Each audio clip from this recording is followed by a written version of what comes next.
പോയി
ഒരുപാട് സർഗപരമായ കഴിവുകളുള്ളവരാണ് ഇവരിൽ ഭൂരിഭാഗം പേരും.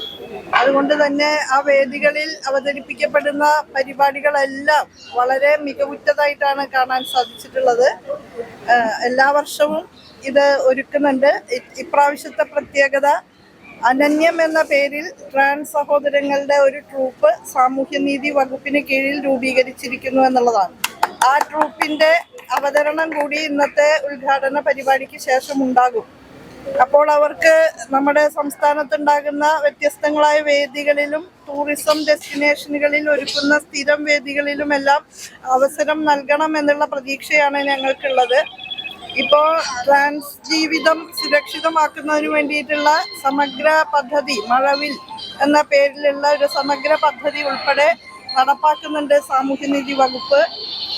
അവരെ ഒറ്റപ്പെടുത്തുന്ന രീതിയിലുള്ള അനുഭവങ്ങളാണ് പലപ്പോഴും അവർക്ക് ഉണ്ടാകുന്നത്.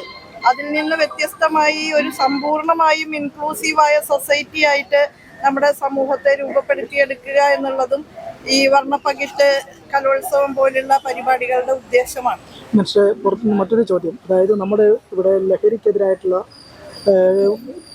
ശക്തമായ റെയ്ഡ് നടക്കുന്നു. ഒപ്പം തന്നെ ക്യാമ്പസുകളിൽ നിന്ന് വ്യത്യസ്തമായ ഒരു വിഷയമാണ്. അത് വേറൊരു അവസരത്തിൽ സംസാരിക്കുന്നതാണ്. അത് നമുക്ക് ഈ ഉദ്ഘാടന സമ്മേളനത്തിന് ശേഷം നിങ്ങൾക്ക് ആവശ്യമുണ്ടെങ്കിൽ ചോദിക്കുക. കാരണം ട്രാൻസ് വിഭാഗം അരികുവൽക്കരിക്കപ്പെട്ട ഒരു വിഭാഗമായിട്ട് തുടരുകയാണ്. പല രീതിയിലുള്ള അനീതികളും അതിക്രമങ്ങളും ഒക്കെ അനുഭവിച്ചാണ് അവരുടെ ജീവിതം മുന്നോട്ട് കൊണ്ടുപോകുന്നത്. ആ സന്ദർഭത്തിൽ അവർക്കായി അതിമനോഹരമായ ഒരു പരിപാടി ഒരുക്കിയിരിക്കുന്ന ഈ സന്ദർഭത്തിൽ അതിനെക്കുറിച്ച് നിങ്ങൾ ചോദിക്കാവും ഉചിതം. മറ്റു കാര്യങ്ങളൊക്കെ പറയാൻ നമ്മൾ ഇവിടെ തന്നെ ഉണ്ടല്ലോ. അപ്പോൾ ഉദ്ഘാടന സമ്മേളനത്തിന് ശേഷം നിങ്ങൾ ചോദിച്ചോളൂ. അതിന്റെ മറുപടികൾ അപ്പൊ പറയുന്നത് കുറെ പ്രശ്നങ്ങൾ കൂടി അഡ്രസ് ചെയ്യാനുണ്ട് എന്നുള്ളത് സ്വാഭാവികമായിട്ടും പറയുന്ന കാര്യമാണ്. പ്രധാനമന്ത്രി ഒരു തൊഴിലാണ് ഇവരുടെ ഒരു പ്രധാന പ്രശ്നം. അത് എങ്ങനെ പരിഹരിക്കാം? തൊഴിലിലേക്ക് അവരെ നിയോഗിക്കുന്നതിന് കഴിയുന്ന വിധത്തിലുള്ള പരിശീലനം അവർക്കിപ്പോ നൽകുന്നുണ്ട്. നൈപുണ്യ വികസനത്തിന് കേരള നോളജ് ഇക്കോണമി മിഷനുമായിട്ട് ബന്ധപ്പെട്ടുകൊണ്ട് ഒരു സവിശേഷ പദ്ധതി പ്രൈഡ് എന്ന പേരിൽ നടപ്പാക്കിയിട്ടുണ്ട്. പിന്നെ ഇപ്പോ എയർപോർട്ട് മാനേജ്മെന്റുമായി ബന്ധപ്പെട്ടുള്ള പരിശീലനം കുറെ പേർക്ക് സെലക്ട് ചെയ്ത് അവർക്ക് നൽകുന്നുണ്ട്. ഏത് മേഖലയിലായാലും അവർക്ക് പരിശീലനം ആവശ്യമുള്ള സന്ദർഭങ്ങളിൽ അത് കൊടുക്കാനുള്ള പദ്ധതി സാമൂഹ്യനീതി വകുപ്പ് നടപ്പാക്കുന്നുണ്ട്. യത്നം എന്ന പദ്ധതിയിലൂടെ അഖിലേന്ത്യാടിസ്ഥാനത്തിലുള്ള മത്സര പരീക്ഷകൾക്ക് തയ്യാറെടുക്കുന്നതിനുള്ള പ്രോത്സാഹനം നൽകുന്നുണ്ട്. വിദ്യാർത്ഥികൾക്ക് സ്കൂൾ സ്കൂളിലാണ് പഠിക്കുന്നതെങ്കിൽ പ്രതിമാസം 1000 രൂപയും കോളേജിലാണെങ്കിൽ പ്രതിമാസം 2000 രൂപയും കൊടുക്കുന്നതിനുള്ള പദ്ധതിയുണ്ട്. ഹോസ്റ്റൽ ചെലവുമായി ബന്ധപ്പെട്ടും സഹായം നൽകുന്നുണ്ട്. അതുപോലെ സെക്സ് റീഅസൈൻമെന്റ് സർജറിയുടെ ചെലവ് സാമൂഹ്യനീതി വകുപ്പ് വഹിക്കുന്നതാണ്. അങ്ങനെ ഒട്ടനവധി പദ്ധതികൾ നടപ്പാക്കുന്നുണ്ട്. തൊഴിലിന്റെ കാര്യത്തിൽ അവർക്ക് വേണ്ടുന്നതായിട്ടുള്ള എല്ലാ പിന്തുണയും വകുപ്പ് നൽകുന്നുണ്ട്. അവരുടെ സംരംഭകത്വ താല്പര്യങ്ങൾ പ്രോത്സാഹിപ്പിക്കുന്നുണ്ട്. അതുകൊണ്ട് മാത്രം എല്ലാവർക്കും തൊഴിൽ ലഭിച്ചു എന്നല്ല പറയുന്നത്, പക്ഷെ അതിനുള്ള പരിശ്രമങ്ങൾ മുൻപോട്ട് കൊണ്ടുപോകുന്നുണ്ട്. അവർ ആ ഉദ്യമങ്ങളിലേക്ക് കടന്നു വരുന്നുമുണ്ട്. അത് വളരെ അഭിമാനകരമാണ്.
വിളംബര ഘോഷയാത്രയാണ് ഈ വാഹനത്തിന് പിന്നാലെ കടന്നു വരുന്നത്.